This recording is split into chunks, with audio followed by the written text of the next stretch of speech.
right, good evening, everybody. How's everybody doing tonight? Good. Well, I'm excited for this class. This is actually our first time, surprisingly, doing a class on sleep. We've had some bits and pieces involved with some of our other classes we've done over the years, but I figured it's about time because, the most questions, hands down, that I get from people is, what position do you sleep in? What kind of mattresses should you get? Things like that. So we're going to be covering a lot of that here tonight.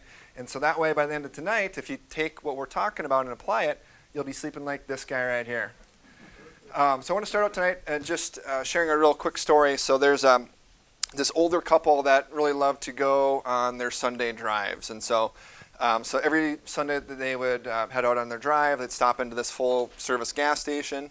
There's not many of those around anymore, but at the time there was. And so they'd always fill up, get some gas, and go for their Sunday drive. And so they pulled into the service station. The attendant comes out, and so he starts, filling the car up with gas. And when they're doing that, obviously they kind of go through and clean the windshield and do some of that stuff. And so he gets done cleaning the windshield, and the old man, he kind of looks over at his wife. He's like, pointing at the windshield, it still looks like it's dirty. And so he hollers at the attendant to come back over and says, "Excuse me, sir, the windshield still looks like it's dirty. Would you mind, cleaning it again just one more time?" And so the attendant says, "Sure, no problem." So he goes and cleans the windshield off again. And so he leaves to go take care of another customer. And the man's like, "The windshield, it still looks like it's dirty." And so he calls the guy over again, and he's like, "Excuse me, sir, I'm sorry to bother you again, but the windshield, it just looks like it's still dirty. Can you clean it just one more time, please?" And so the gas station attendant grabs the old man's glasses and takes those off and cleans his glasses and puts them back on him. He's like, "There, how's that look?" And he's like, "Oh, I can see now. It looks clean." And so I bring this up because the old man, his filter that he was seeing the world through, it wasn't the true reality, but it was the reality that I was seeing it. So our perception is not always the reality of the way things really are. And so because that was how he was seeing things, it was changing his action, which ultimately was influencing the outcome that he got, which for him, he didn't think that his windshield was clean. So I bring this up and kind of want to start off tonight with that story because right now, many of you are, I'm sure, are probably aware, our mindset and our beliefs are really being influenced tremendously by what we see online, the news, what we're reading in magazines or things like that, social media.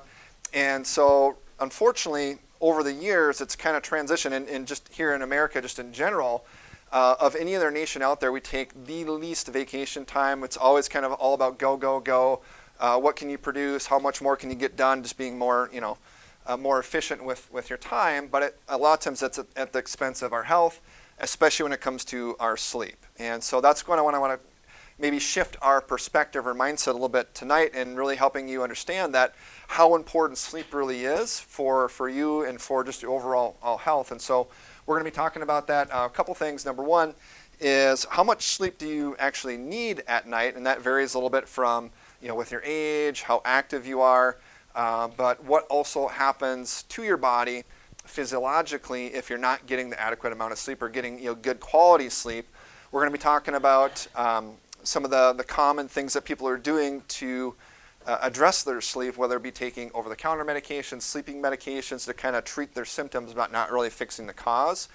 And then we're going to go through 6 key strategies that you guys can, really practical strategies that you guys can use and start to implement in your day-to-day life that really can dramatically improve your sleep on a nightly basis. So I just want to congratulate each and every one of you guys for showing up here today. That's kind of the first step in success, is showing up. But unfortunately, knowledge is only powerful when you do what with it? You got to use it, right? So there's no shortage of, information with podcasts and, looking online or books, things. There's tons of information you can find out there about sleep. But as you guys are going to learn tonight, this is still a huge area that people struggle with. And so it's really kind of getting the right information, number one, but then also, starting to implement that in your life. And so my hope today is that you guys can take what you're going to be learning, really start to apply this to your life, and that's really where it's going to make the biggest impact for you. So let's jump right in. So like I said earlier, one of the key questions I get on a regular basis is, how much sleep do I really need? And the honest answer is, like I said before, it kind of varies. So it varies on one thing, on your age. It also varies on another factor, being how active you actually are. So as you guys probably know, just looking at the chart here too, so usually babies, toddlers, they're going to need and require a lot more sleep than your typical, adult, which usually needs about somewhere between 7 to 9 hours. If you're like a hardcore athlete or like a professional athlete, because the amount of stress that they're putting their bodies through in their training regimens, they're also going to require a little bit more sleep than the typical person. So usually they're, maybe somewhere between 9 and 10 hours, kind of on the higher end of that. So there's two key purposes in why getting the adequate amount of sleep is so important. Number one is at night when your body's sleeping, your brain is basically taking all the information that you're acquiring throughout the day, a lot of which you don't even know that you're even acquiring all these memories, a lot of these things that are going on. And it's kind of rebooting or kind of restarting the system and organizing that information, and so that way your body can run more efficiently. So it's just like, having to do updates and restart your computer so that way it runs more efficiently. If you don't do that or keep putting it off like I do, then it clogs everything down. You find out your computer runs super, super slow. And that's what starts to happen with your body. It starts to affect your hormone balance. It starts to affect your immune system. It starts to affect a lot of these other systems in your body when your body isn't able to run efficiently like it's supposed to. So that is one of the answers on your sheet here. So it helps to reorganize the information that you're acquiring throughout the day. The other thing is that at night is when your body does all the healing and repair. So it's your body's anabolic state. So a lot of hormones influence your sleep. And so at night you have an increase in growth hormone and testosterone, which are responsible for a lot of the rebuilding of the cells and repairing damage that happens to your body throughout the day, whether it be sitting at a desk or exercising, whatever the case may be. Your body is basically healing at night. So if you're not getting the proper amounts of sleep, your body's always at a deficit, and it never really fully recovers and gets over that. So those are the key reasons why our body actually needs to sleep. Now, here's the sad statistics on how much sleep we're actually getting here in America right now. So only 1 in 3 Americans don't get enough sleep, so 30%. 1 out of 4 suffer from insomnia, 1 out of 5 sleep apnea. So basically in total, anywhere from 50, that should be 50 to 70 million. Yeah, it's a lot bigger than that. So 50 to 70 million Americans have sleep disorders. 40% of Americans are sleep deprived. So if you just look at some of the key accidents, environmental disasters that we suffered over the years, like the Exxon Valdez oil spill, like some of these things, when they actually look back and interview the people that were responsible, a lot of them were sleep deprived. Just medical errors in the U.S. right now it's the third leading cause of death. And a lot of it is because of doctors, nurses, they need to work such long shifts that they're not able to get the adequate amount of sleep, and so it makes it very easy for them to misplace a decimal point or to do the wrong procedure, operate on the wrong body part. Sleep deprivation costs on average $411 billion per year, and 41% of Americans use some sort of sleep aid to get to sleep. So that is quite a bit. So when you're not getting the adequate amount of sleep like we talked about, your body is not healing and repair. So it starts to affect all these other systems. So it starts to affect your mind. So people have memory issues, sensory processing issues. It can even lead to, we'll talk more about it here in just a little bit, but Alzheimer's, dementia problems can start to happen. You're not getting the proper amount of sleep. It influences your heart. Your body isn't able to heal and repair. You're not getting that hormone response like I talked about with growth hormone, testosterone. So you tend to have a lot more aches and pains. Your immune system is dramatically affected. In fact, there's a study that they did. They haven't done it on humans, but they did a study on rats where they hooked them up to this contraption. So whenever the rats tried to nod off and go to sleep, they were zapped or whatever, and it woke them up. And so after just about 3 weeks of them going through this, torturous experiment, actually a lot of the rats ended up passing away. And the reason that they passed away is due to bacterial infections because their immune system was so suppressed because of that lack of sleep that it wasn't able to fight off, something that they would normally be able to fight off. So right now, just with the circumstances that we're going through, do you think it's a good idea to have a strong immune system? Absolutely, right? And so, we're talking about, all these other things to kind of treat the symptoms with the environment and wearing masks and all this social distancing and stuff, but not much focus has ever really been on strengthening the host and getting more sleep, eating right, doing these things that you really need to do to build your body up from the inside. And when we can do that, we're a lot better off. So you want to skip the sleep medications. So some of you have probably heard a few of these: Ambien, Lunesta, Sonata. These are very, very popular medications that people are taking, and every single one of these has a black box warning on them. So who knows what that means? So basically, the FDA puts these warnings on these medications because they have a great risk of something significant or causing significant damage. So these are some of the common side effects that can result from people that are taking these medications, which, number one, they're only supposed to be meant to take for a short period of time. 68% of people that start taking these things, they take them longer than they're supposed to, and they also take a higher dose on average than they're typically prescribed. So 68% take them longer and a larger dose. There's a 460% increase in all-cause mortality by taking some of these sleep medications. And part of the reason why there's a black box warning is because there's been incidents with people who are drowning. They get in their car and they start driving down the road and they don't even know that they're driving. They get in accidents. I mean, all these things happen from sleepwalking when people are taking these things. 35% increased risk of developing cancer. 51% increased risk of Alzheimer's if you use them for greater than 90 days. And here's some of the other side effects: headaches, depression, vomiting, dizziness, sleepwalking, like I mentioned. A lot of times people have severe allergic reactions to them, suicidal thoughts, and look at this, insomnia. So the one thing that they're supposed to be treating you for is actually a side effect of the medications they're actually giving you for. So it's just crazy. And you'll see that a lot with, same thing with antidepressant medications.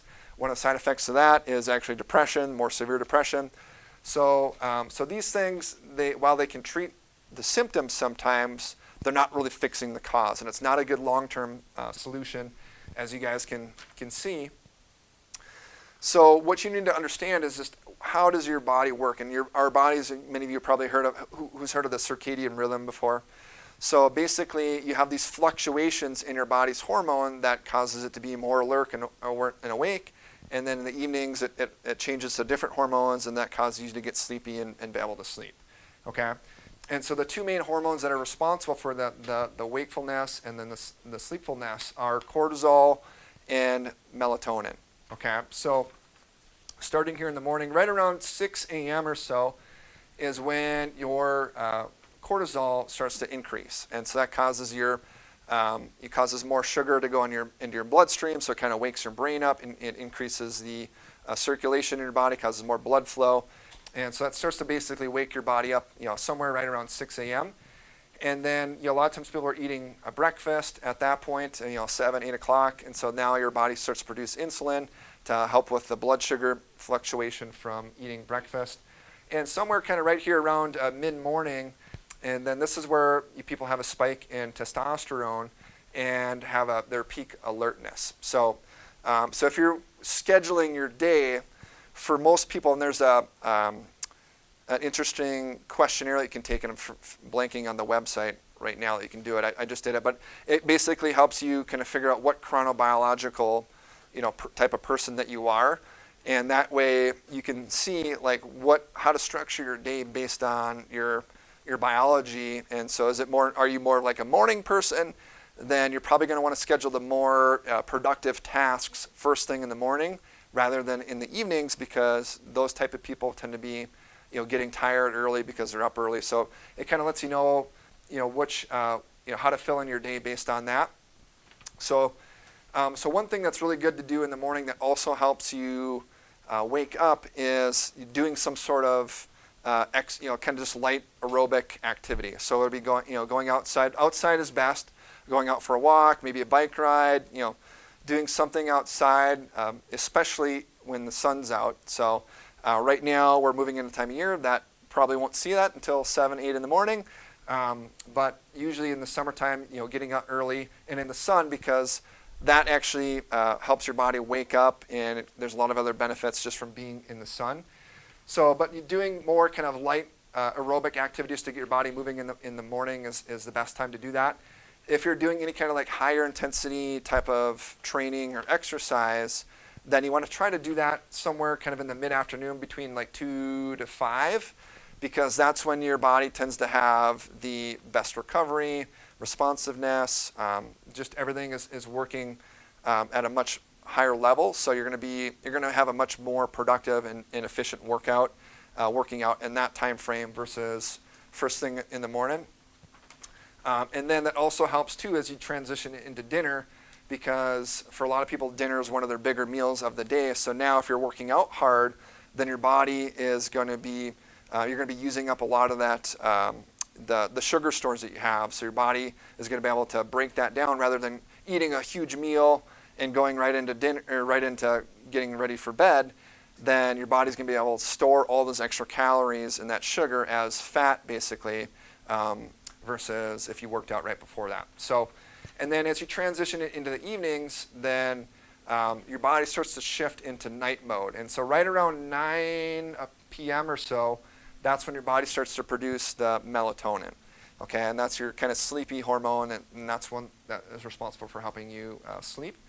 So at this point, right around here, we'll talk more about it later, but that's when you want to start kind of unwinding, getting off your electronics and kind of minimizing those sorts of things, and not carrying that into your bed routine, because that's going to keep you up and really probably stress you out more. So 6 strategies to improve your sleep. So number 1, as we're just kind of talking about, has to do with the lighting in your environment. So first off, even before you get into your bed, you want to, like I said, an hour or 2 hours before you're going to bed, you want to get off the electronics. So turn off the TV, your phone. If you have, curtains in your room, try to get blackout curtains. Keep you want your room basically as dark as you can make it. Any electronics that you have in your room as well. So you want to make sure that you're able to dim those or just get them out of your room, because they're gonna really ultimately impact your sleep. So if you can use, a lot of people use like a sleep mask, which is really helpful as well. So the biggest thing is just eliminating those sorts of lights. And then in the morning, one of the things that I use, I have what's called a sunlight alarm clock. Has anybody heard of those before? So it helps to wake you up gradually. I had a really hard time with just the normal alarm clocks. It just puts you in a bad mood first thing in the morning. So the cool thing is about these sunlight alarm clocks is you can set them for whatever time that you want to wake up in the morning. And so for me, I usually get up, somewhere around 5:30. And so a half hour before you want to wake up, the light starts to kind of gradually come on.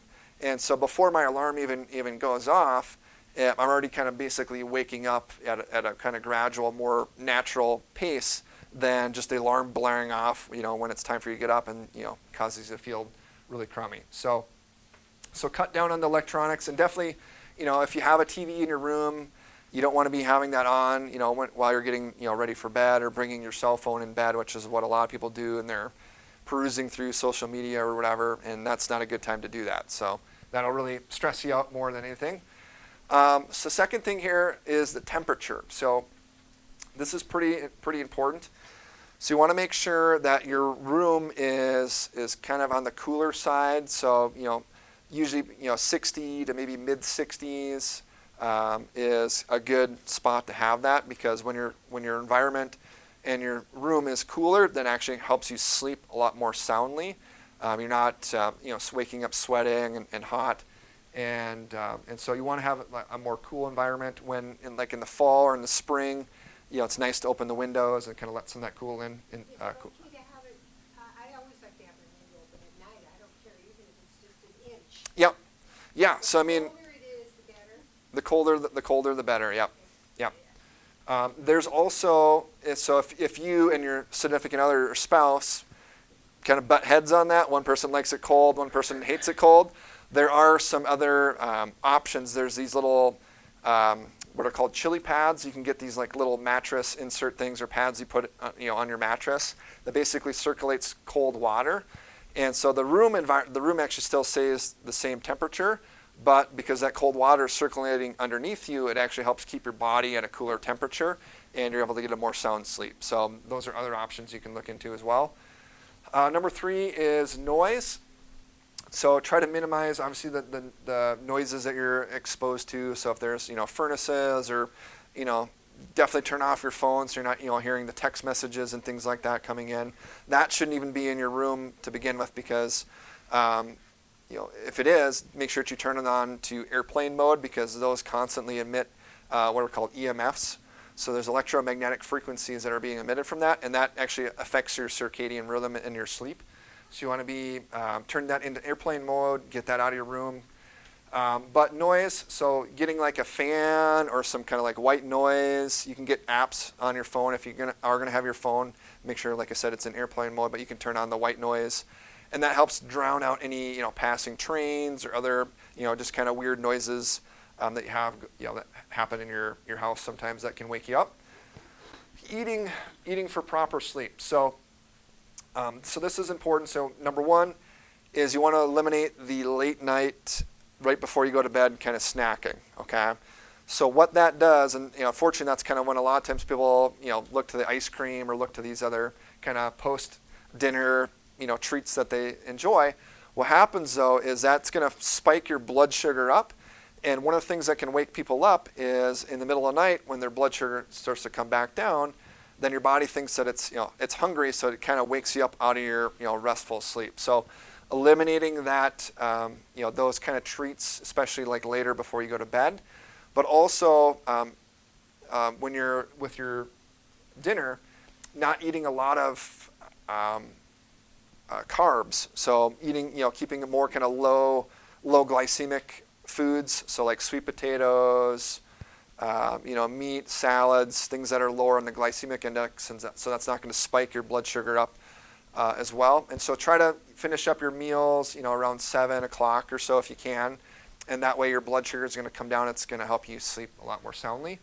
So some of the key foods to be adding more into your diet that can help your body produce more melatonin naturally are things like eggs.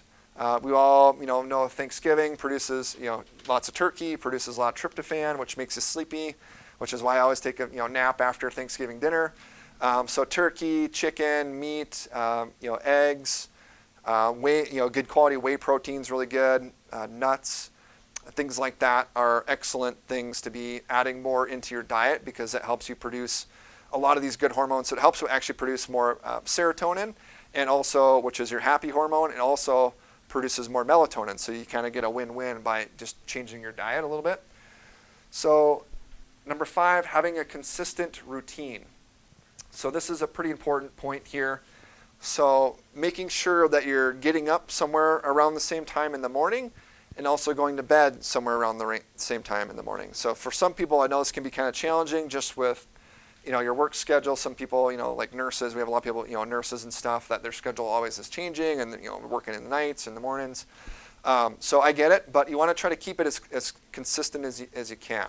Okay, so that helps to keep your body in that proper circadian rhythm and make sure that your body knows when to start making those hormones and when to start shifting into the wakeful mode. So a couple things to add into your bedtime routine. Is so you can do some meditation. You want to basically try to calm your mind, and that's a key thing that really keeps people up. Is they're just stressed out or still thinking about what happened throughout the day, what they have to do to tomorrow, and they just got all these things just running through their mind. So you need to try to calm your body, your mind, your nervous system down. So you can do some meditation. One thing I talk to people a lot about is doing what's called box breathing. How many of you heard me talk about that before? So it's a really simple exercise that you can do. It's actually developed by the Navy SEALs to help their soldiers stay calm, in the midst of battle and things. So you breathe in for about 3 to 5 seconds through your nose. You hold your breath for about 3 to 5 seconds. Breathe out through your mouth for 3 to 5 seconds. Then you just rest for about 3 to 5 seconds. So you just kind of go through that cyclical breathing pattern, and just close your eyes when you're doing that. And just do that for like a minute or 2 minutes, and you'll notice a big shift in your body's physiology. Kind of calms your mind. Try not to think about anything. So you can do that. A lot. I do some journaling a lot of times in the evening before I go to bed. Just going to bed with an attitude of gratitude is really good at the end of the day. It helps your next day start a lot better. So just writing down 3 things you're grateful for, or some of your key wins or whatever for the day. So a lot of times people will want to pray or just do something that kind of puts you into that state, and you're not stressed out. You're not worried about what happened today or what's going on tomorrow. But just really calming your nervous system down so you can get a good night's rest. And then adding in a lot of times people need some extra supplements, or they can use some essential oils that help to kind of facilitate that process with getting a good night's sleep. So a couple of the ones that I recommend, number one is vitamin D. So 75% of our population is deficient in vitamin D. And there's been a number of studies. There's one just it's what's called a meta-analysis, so looking at multiple studies. And they found that consistently people that are low in vitamin D had a significantly greater risk of sleep disorders. Okay? And so when people took a high dose of vitamin D over just like an 8-week period, their sleep problems improved significantly just from doing that. So right now, we're not in the sun as much as we used to. People's vitamin D levels really start to dip, which is why this time of year tends to coincide with when they call the flu season, because having adequate levels of vitamin D can significantly prevent the flu, but it also helps with getting the proper, getting a really good night's sleep as well. So vitamin D, hands down, most people need to be taking that. So if you haven't had your levels tested, I would recommend doing that. You'll be surprised probably at what your level is. So anything below 20, and that's going to really dramatically impact your sleep. You want to be up somewhere between 60 to 90 nanograms per mole is kind of what you want to be shooting for. So, does the doctor do that for you? What's that? Who does that, the testing? Yeah, you can have your doctor do that. We can order you some tests if you want. If you do it through like a naturopath or a doctor, a lot of times your insurance might cover that. They won't if I order it for you. So you can try to do that, yeah. And then just bring your number in, and then I can let you know what you need to do to help with that. So the second thing here is the healthy omegas. So this is super important because if you look at the pathway that cortisol is made, but also a lot of your sex hormones, those are the two main things that are significantly impacting your circadian rhythm. Both of those are actually built off of cholesterol. And so when your body is very, very, very stressed, guess what happens to your body's cholesterol? It has to go up because it's got to produce more and more cortisol to address the stress levels that you're going through. And that also affects these other sex hormones like testosterone, growth hormone, affects these other hormones. And so you want to make sure that you're getting adequate amounts of healthy fats and cholesterol into your body, so that way your body can produce the adequate amount of those hormones. And one of the key things that happens, especially for people that start taking like cholesterol-lowering medications like statins, the common side effects of those are actually sleep disorders and also lower sex drive because it affects their sex hormones. Amongst other things, it increases risk of cancer, dementia, a lot of other things. So getting adequate levels of healthy fats is super important. And you also want to take some healthy fats in conjunction with your vitamin D because it helps it be absorbed more efficiently. Magnesium is another big one. So with the added stress that people deal with these days, people can really be depleted in magnesium. And so magnesium serves over like 300 different functions in your body. And one of the key ones is it helps to support your sleep. And so getting magnesium can really be helpful for people that struggle with sleep issues, but also if you have like restless leg issues or things like that, cramps, muscle spasms, magnesium is very helpful in helping to address those issues. So we have we have actually some cap ones, and we also have some spray magnesium which works pretty good. Both of them are phenomenal. The spray one, the transdermal one, can be absorbed a little bit more efficiently, but sometimes depending on how deficient you are in magnesium, it might kind of feel a little bit itchy. So it's good if you're going to be getting that one to use like some coconut oil or like a little bit of lotion before you put, or actually after you put the magnesium on, and it helps with that. And then the last thing is the adding in some adaptogen herbs. So this is like a combination one that we sell here. So what are adaptogen herbs? So they're like things like ashwagandha, rhodiola, those sorts of herbs. And what they do is they help support your body's stress response. So they help to prevent these big fluctuations in blood sugar. They help your body respond to stress more efficiently and balance your blood sugar levels. And so, just like I said, with the amount of stress that people are going through these days, this can really help your adrenals. It helps your body kind of calm down. You're not having those fluctuations. And it also impacts because of that, it helps impact your cortisol balance as well. So those are some of the key ones. As you guys know, if you've been to some of the classes, we always do a special discount for you guys just for showing up here. So if you're interested in any of those or anything else, we do a 15% off discount at the class. If you want to get 3 or more, then that saves you a bit more, so it saves you 20%. Okay.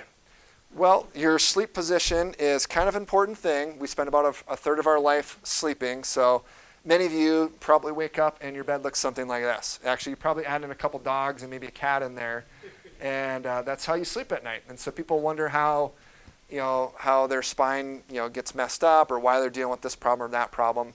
And when you're sleeping like that, it can really impact your neck, your back, your hips, and kind of throws everything all out of balance. And so what I want to talk about here is some key points to help with your sleep symmetry and helping to actually support what we're doing here with you guys. And I can actually look at, a lot of times with people's x-rays, I can look at their x-rays and tell how they sleep, just how their hips are rotated, how they sit.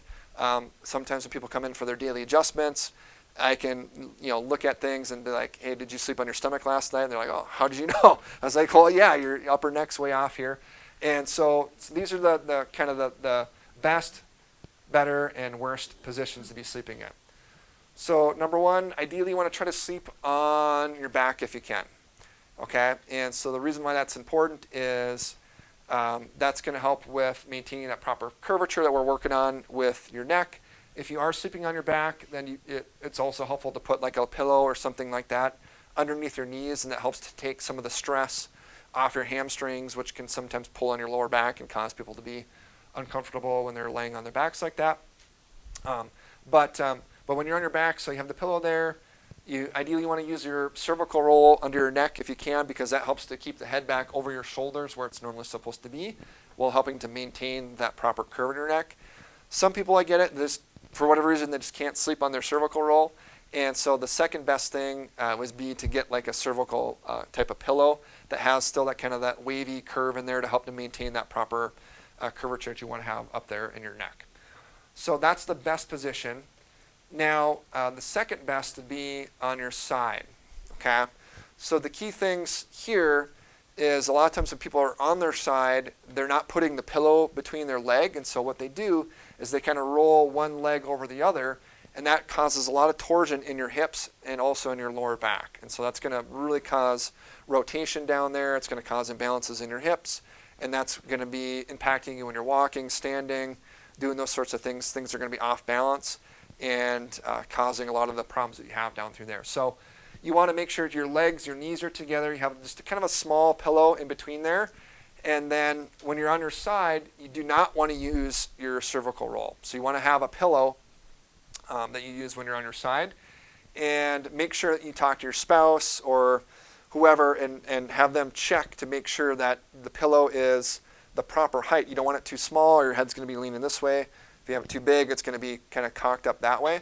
So you want your head and your eyes to be right in line with your spine, just like this. So as long as it's in a neutral position like that, then that's another good way to sleep. Sometimes people, the more and more I research this, like there are some people that when they sleep on their back, they snore a lot or they have sleep apnea issues. How many of you have problems with that? Anybody? Okay, so there's a few people. So if that's you, then honestly, I would probably encourage you to, the more I've looked into this, to actually sleep on your side more, because the impact that that's going to have on your health and not getting adequate sleep because you're not getting the oxygen in is probably going to be greater than the risk that's going to be having on the curve. We can still work on getting the curve back when you're awake and doing the other exercises and stuff, but it's probably more important for you to be getting a good night's sound sleep, good sound sleep over being on your back if you're not going to be breathing and snoring and waking up your spouse, because that's going to cause whole other issues for you.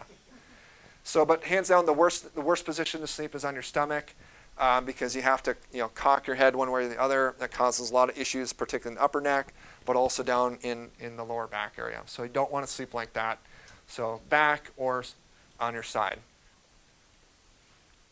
So when you are sleeping in those funky positions, what that causes, and what I can tell right away, is people have these subluxations in their spine, okay?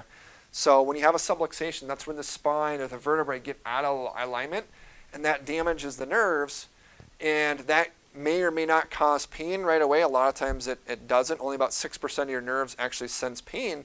But what happens when those signals are shut down from the brain out to the body, if that's happening in your lower back, then those nerves go out to your digestive system, so that can cause constipation issues, and cause problems with your monthly cycles.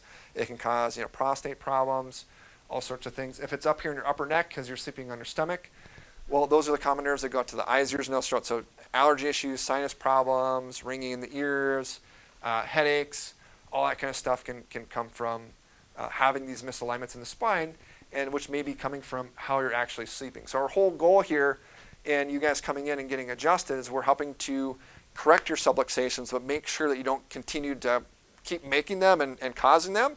And so in order for us to do that, then you got to be fixing how you're sleeping as well. But what happens when the spine gets out of alignment and you start to lose these curves, the brain can't get the signals out to those organs and out to the body, and things are going to start to shut down and malfunction. And so our body and our spine is designed so it's in a nice straight line. You want to have those 3 curves in it from the side, which is why we're talking about that's the position that you normally want to be sleeping in. And when your posture, in your sleep position, posture when you're sleeping, but also when you're awake, really starts to influence how well your body's function, because it impacts your spine, which ultimately impacts your nervous system. And over time, are you doing that, sleeping like that, working at a computer, then eventually people start to have these other symptoms start to come up. So headaches, high blood pressure, digestive problems, numbness and tingling. That's a big one that we see. A lot of times people say, oh, I got numbness and tingling, but it's only when I'm sleeping. It's probably just how I'm sleeping. Well, yeah, it's probably part of how you're sleeping, but because how you're sleeping, that's causing these subluxations in your spine, and it's going to keep happening. Those same nerves that go down in your hands causing the numbness and tingling also go to your heart, they go to your thyroid, they go to your lungs. A lot of other organs and systems can be affected by those exact same nerves, and so we don't want that to continue to go on. So I want to play this video because this really helps to emphasize the importance of what happens at night when your body is sleeping, and the importance of maintaining that proper cervical curve, especially. Real quick before I do that, did I miss any of the?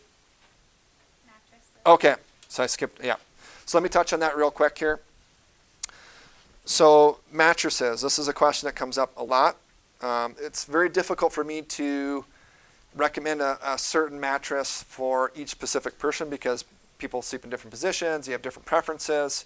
So I'll just give you kind of some of the brands that I found to be the best and a lot of our patients use and really like. So for me personally, I use what's called BioPosture. We have some brochures back there. Both my wife and I love it. We've had it for several years now, and it's been really good for us. IntelliBed is another good one that you can get. That one is great, especially if you're kind of a hot sleeper, because it's got like a gel mattress or topper thing on it, so it helps to keep you cool at night. There's also Sleep Number has a good number of options as well, so that's good if you and your spouse differ on one of them likes the bed a little bit softer, they have just a different body type, versus the other person likes things a little bit firmer, so you can kind of adjust the settings on those, which a lot of other beds you can't. We have quite a few patients that have like the purple mattresses. A lot of times they really like those. The one thing that people often overlook with quite a few mattresses is that they also, they also have a lot of toxic chemicals that can come with them as well. So some of the common chemicals that they'll put on some of these mattresses are like things like flame retardants. In fact, for me to get a bed without those, I had to write myself a doctor's note to not get them put on to the mattress. So they have flame retardants. They use boric acid, which is like an insecticide, basically. They use antimony, which is very similar to arsenic.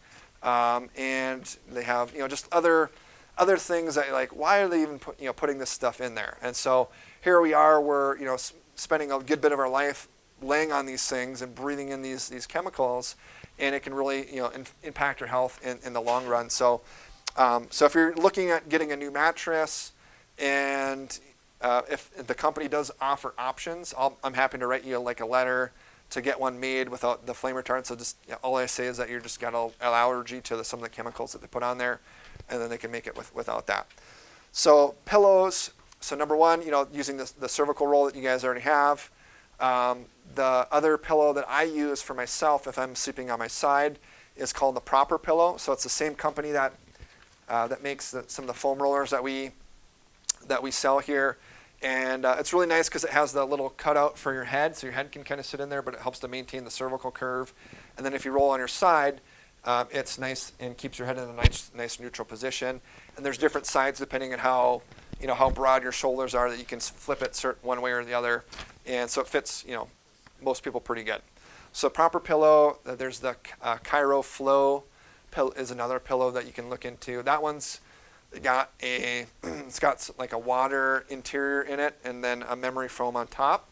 And so a lot of people, really like those. So those are a couple options as far as that goes.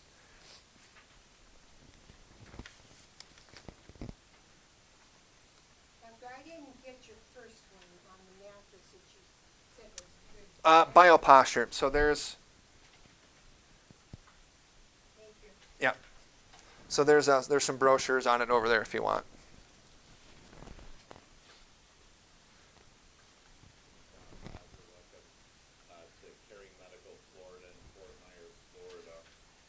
I'm getting more and more people coming in complaining of brain fog, that they feel like they have like Alzheimer's and they're only like 22 years old.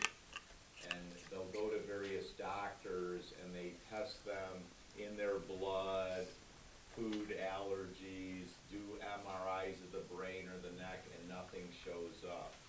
The cause of this brain fog, this mental decline, this emotional state, this dissociation, like not even feeling like they're a normal person. And I've even had patients describe it as a dumbness. They feel like dumb, like they can't find words. The cause of this is an obstruction of cerebral spinal fluid, and I liken cerebral spinal fluid as toilet water. Now, it's easy to understand how cervical instability can cause a decrease in the blood supply to the brain. Like this is the vertebral artery, and it's actually in the cervical vertebrae. Not only does there have to be a good blood supply into the brain, there has to be a good drainage system out of the brain. You might say, well, why is that?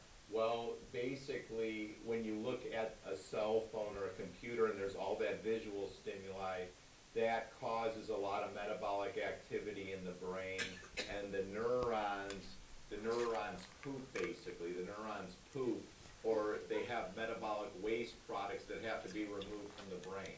Imagine if the brain can't drain that toilet water. So that's why I call it brain toilet obstruction. If it can't drain all those toxins out of the brain, they're going to start damaging the neurons. You're going to actually get neuron cell death. And that neuron cell death and that pressure buildup in the brain starts destroying brain neurons and actual brain tissue. And we have, even in young people, showing that that there's hypoperfusion, or there's different parts of the brain that have decreased metabolic activity and is getting damaged from this obstruction of cerebrospinal fluid flow and the obstruction in the veins. The veins that drain the brain are the internal jugular vein and the vertebral veins. Those veins typically are obstructed in the higher part of the cervical region, especially about C1. So a person who has C0, C1, or C1, C2 instability basically is going to get obstruction of the brain venous lymphatic drainage. This causes an increase in the pressure inside the brain, and eventually it can cause brain neuron death. Fortunately, there's a treatment for it. So if we resolve the cervical destructure, we resolve the cervical destructure or the destruction or destabilization of the neck, and we get the neck curve good, and we resolve the instabilities, then there's the normalization of the flow of the cerebral spinal fluid, and there's the flushing, if you will, of the brain where the cerebral spinal fluid flow is normal, the blood supply is good because the cervical instability has been resolved, and the outflow of the fluids out of the brain get back to normal, and thus sometimes very quickly I've had patients even this past week where I've only been seeing them a month, 2 months, and already you could see the color back in their face, them saying that they are having joy again, they can have long conversations, they can read again, because there's resolution of the brain toilet obstruction. All right, so kind of a funny video, but I mean, this is, what he's talking about here is spot on. So that's why one of the biggest things that we're working on with a lot of you is getting that proper curve back in your neck. And so the only way for your brain to flush out those metabolic byproducts and the toxins and the waste that accumulate throughout the day is at night, and that does that through the cerebral spinal fluid. So if you don't have that proper curve in your neck, it's just like the garden hose getting kinked, or somebody stepping on the garden hose. That material can't flush out through the veins, and you can't get the proper blood supply to your brain, and things start to build up there, and that causes a lot of these mental health problems, which is one of the things on here. It causes a lot of these mental health issues that people are dealing with.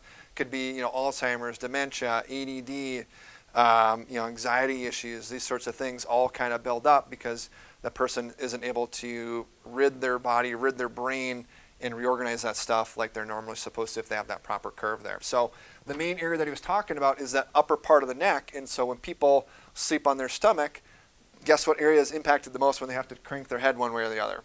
The upper part of their neck. And so that puts you at much greater risk of having these sorts of issues, and why we're really working at getting that proper curve back. So this is a patient. She's been coming in for 6 years now, and what he was describing was basically her. So before she started coming in here, she was having just tons of brain fog. She's forgetting things all the time. She was having problems sleeping. She was in constant pain, had a lot of headaches, and her husband, who also comes in here, described her as basically a hot mess.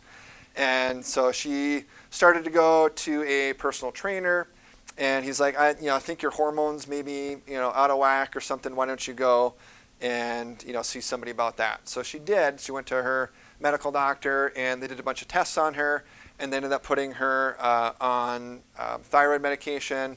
They put her on, she diagnosed her as pre-diabetic, so they put her on medication for that, and they put her on bioidentical hormones.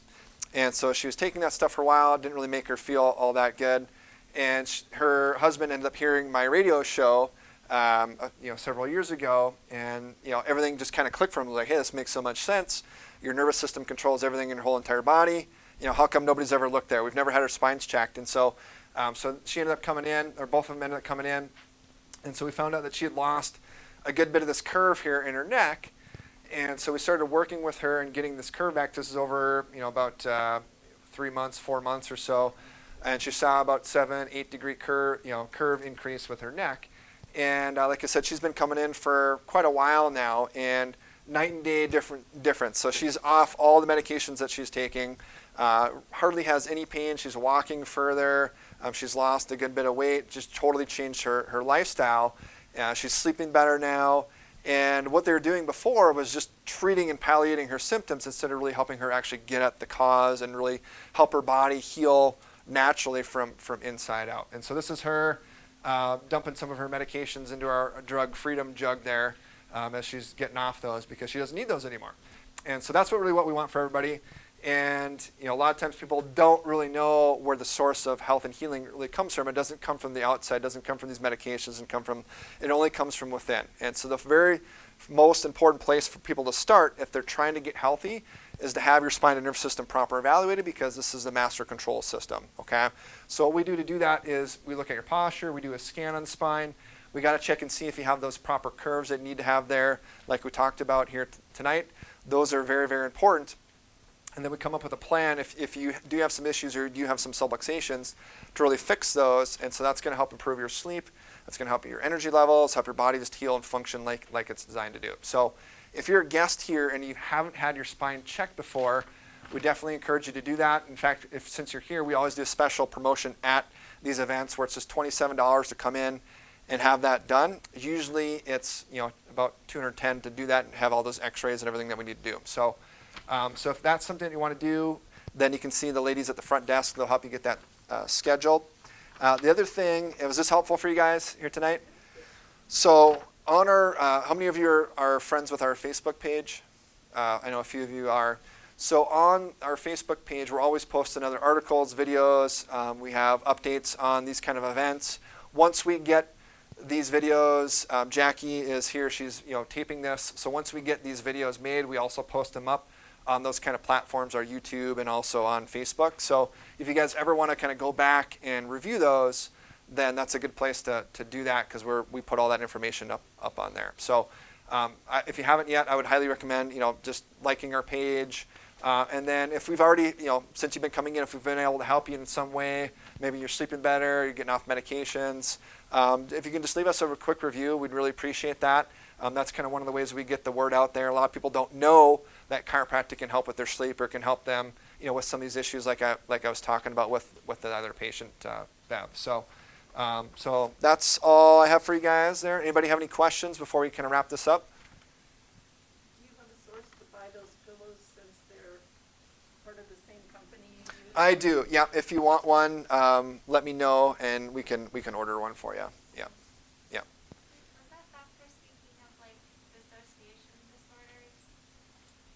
Dissociative disorders? He, well, I don't know. What are you referring to?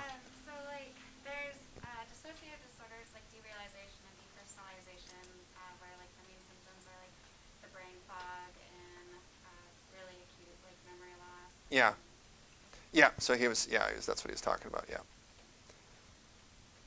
Any other questions? All right, guys. Well, thanks for coming. Hopefully that was helpful for you. And we'll see you guys later.